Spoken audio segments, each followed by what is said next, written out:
Hey everyone, today I'm going to teach you how to create payment link in Stripe. So be sure you stay throughout the whole video so you don't miss any steps. Hope you will like this video and subscribe to my channel tutorial lore. Let's go for how to create payment link. In Stripe first, you have to go to the Google Chrome and search stripe.com and log in first. After that, wait until it gets fully load. After that, click on the three dot in the upper left side. After that, click on Payments option, and then click on Payments Links. After clicking on Payments Links, this page will appear in front of you. Now click on Create Payments Link, and then type your product's name, and you can also add description and other details.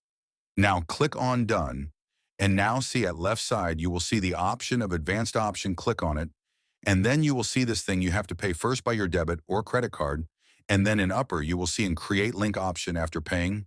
Click on Create Link, and done, your link will be created. So this all in today's video. Hope you must have understood that how to create payment link. In Stripe, there is no easier way than this.